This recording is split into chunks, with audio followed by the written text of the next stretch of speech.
Welcome back dear friends. तो आज अभी मैं आपको अभी हम चैप्टर नंबर 4 में आए हैं जो कि सेल साइकिल के बारे में है। सेल साइकिल बेसिकली चौथा चैप्टर है, क्लास 9 फेडरल बोर्ड। ठीक है, तो हमने आगे वाले चैप्टर्स क्लियर किए हैं और आज मैं आपको बताऊं कि सेल साइकिल किसे कहते हैं, उसके अंदर कौन से प्रोसेसेस कौन से फेजेस टेकअप होते हैं उसके बारे में आपको डिटेल में आज बताऊंगा। तो आपसे गुजारिश है कि आप स्टार्टिंग से एंडिंग तक ये वीडियो देखें ताकि आपको नॉलेज मिले और आप इसके बारे में एक्सप्लोर कर सकें, या आपको इसके अंदर लेक्चर के ड्यूरिंग द लेक्चर आपको कोई चीज़ समझ में आए तो आप कमेंट्स में पूछ सकते हैं ताकि मैं उन गलतियों को भी करेक्ट करूं और सही करके आप लोगों के साथ ये जो प्रेजेंटेशन है ये शेयर करूं। तो बेसिकली जब हम बात करते हैं सेल साइकिल की, सेल साइकिल मतलब इवेंट्स का एक प्रोसेस होता है जिसके अंदर एक सेल से दूसरे दो या दो से ज़्यादा सेल्स बनते हैं, मतलब डॉटर सेल्स बनते हैं। तो बेसिकली जो सेल्स मतलब डिवाइड होने जा रहा है उस सेल को हम पेरेंट सेल कहते हैं, और जो एंड में हमें मिल रहा है प्रोसेस के थ्रू होते हुए लास्ट में जो सेल्स मिलते हैं वो हमारे पास डाटा सेल्स कहलाते हैं। तो सबसे पहले आपको ये समझना चाहिए कि पेरेंट सेल किसे कहते हैं और डाटा सेल किसे कहते हैं, इनके अंदर डिफरेंस आपको पता होना चाहिए जब आप ये चैप्टर स्टार्ट कर रहे हो। तो मतलब पेरेंट सेल बेसिकली वो सेल जो कि डिवाइड होने जा रहा है, और data cell basically parent cell से जो डाटा सेल मतलब दूसरा सेल प्रोड्यूस हुआ उसे हम डाटा सेल कहते हैं। तो आज मैं आपको सेल साइकिल के बारे में डिटेल्स बताऊंगा और इनके अंदर कौन से प्रोसेसेस पाए जाते हैं। इसके बाद हमारे पास माइटोसिस मियोसिस ये सारे लेक्चर्स मैं आपको अपलोड करते रहूंगा। आप मेरे साथ ताउन करते हुए मेरे इन लेक्चर्स को देखें और नॉलेज गेन करें। तो बेसिकली जब मैं डिफिनीशन की बात करता हूँ, definition of cell cycle: the cell cycle is the sequence of events which involve growth of newly formed cell, replicate genome and divide into daughter cell। मतलब ये कह रहा है ना, सेल साइकिल बेसिकली इवेंट है, स्टेप्स का एक event है जिसके अंदर ग्रोथ होती है किसी भी सेल की।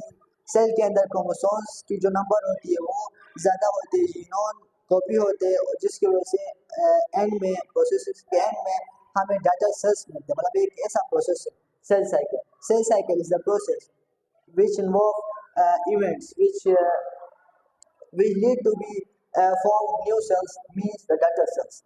ये हमारे पास डिफिनीशन हुआ सेल साइकिल का। तो आगे बढ़ते, two phases interphase and mitotic phase which are occur during the cell cycle. Basically इसके अंदर टू फेजेस पाए जाते हैं, इन टू फेजेस से होते हुए एक डाटा सेल बनता है मतलब प्रोड्यूस होता है। वो कौन से फेजेस है? एक तो इंटरफेस और दूसरा mitotic phase. Interface and mitotic phase which are the two phases which take up in the cell cycle during the cell cycle. Okay, during the production of newly formed cells which are known as the daughter cells. So basically, if I talk about the interface, interface is the period in cell cycle between two consecutive divisions. It divides into G1 S and G2 phase। जब मैं interface की बात करता हूँ, ये दो consecutive divisions के अंदर टेकअप होता है। वो कौन से दो डिवीजन है? एक तो G1 फेज G1 फेज कहलाता है, दूसरा सिंथेसिस फेज मतलब S फेज कहलाता है, और तीसरा हमारे पास G1 ही हमारे पास हुआ G1 phase, S phase and G2 phase. इनके बारे में आपको इधर बताऊंगा। तो बेसिकली मैंने आपको बताया कि इंटरफेस के अंदर टू फर्दर डिविजन्स आते हैं जो कि हमारे पास G1 फेज है, उसके साथ साथ G2 फेज है, और उसके अंदर S फेज मतलब सिंथेसिस फेज भी आता है। तो हम पढ़ते हैं G1 फेज किसे कहते हैं। G1 phase is the production of newly form cell. मतलब G1 फेज के अंदर बेसिकली जब कोई पेरेंट सेल डिवाइड होने जाता है तो वहाँ से कॉपी निकलते हैं, मतलब प्रोडक्शन होती है न्यू सेल्स की। Cell grow in size, increase the number of organelles. मतलब इसके अंदर जो ऑर्गेनल्स की तादाद होती है वो इंक्रीज होती है, जीनोम इंक्रीज होती है, form protein and other substance which is needed for the production of new sales. मतलब इसके अंदर प्रोटीन की भी नीड होती है, और अदर सब्सटेंस मतलब उसके अंदर दूसरे सब्सटेंस पाए जाएंगे, इनकी भी नीड होती है। किससे नीड होती है? इससे नीड होती है ताकि वो क्या करे, एक पेरेंट सेल से डाटर सेल्स को प्रोड्यूस करे। ठीक है। उसके बाद हम बात करते हैं प्रिपेयर फॉर नेक्स्ट फेज। मतलब G1 फेज एक ऐसा फेज होता है जिसके अंदर अब ये भी प्रोडक्शन ऑफ न्यू सेल्स होते हैं। उसके बाद ये क्या करता है, एस फेज के अंदर जाने के लिए अपने आप को रेडी करता है। सो एस फेज हमारे पास आता है जो कि सिंथेसिस फेज ऑफ डीएनए कहलाता है। मतलब S phase basically the synthesis phase of DNA कहलाता है। इसी तरह replicate genetic materials two copies form. मतलब इसके अंदर जो होता है जेनेटिक मटेरियल्स की कॉपी होती है, उससे दूसरा कॉपी निकलता है। इसके दौरान दो कॉपीज होते हैं। क्रोमेटिड्स अटैच विद सेंट्रोमर्स का सिस्टर क्रोमेटिड्स।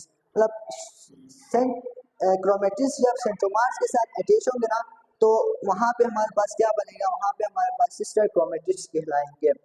इसी तरह आई थिंक आपको समझ में आ रहा होगा, ये दो मैंने आपको बताया कि G1 फेज क्या होता है। G1 फेज बेसिकली इसके अंदर प्रोडक्शन होती है, साइज में इंक्रीज होती है, ये अपने आप को प्रिपेयर करता है G2 फेज के लिए। इसी तरह एस फेज में के अंदर मैंने आपको बताया कि सिंथेसिस फॉर्म ऑफ डीएनए होता है, इसके अंदर जो जेनेटिक मटेरियल्स की रिप्लिकेशन होती है। इसी तरह ये क्या करता है, क्रोमेटिड्स सेंट्रोमर्स के साथ अटैच होकर वहाँ पे सिस्टर क्रोमेटिड्स बनाता है।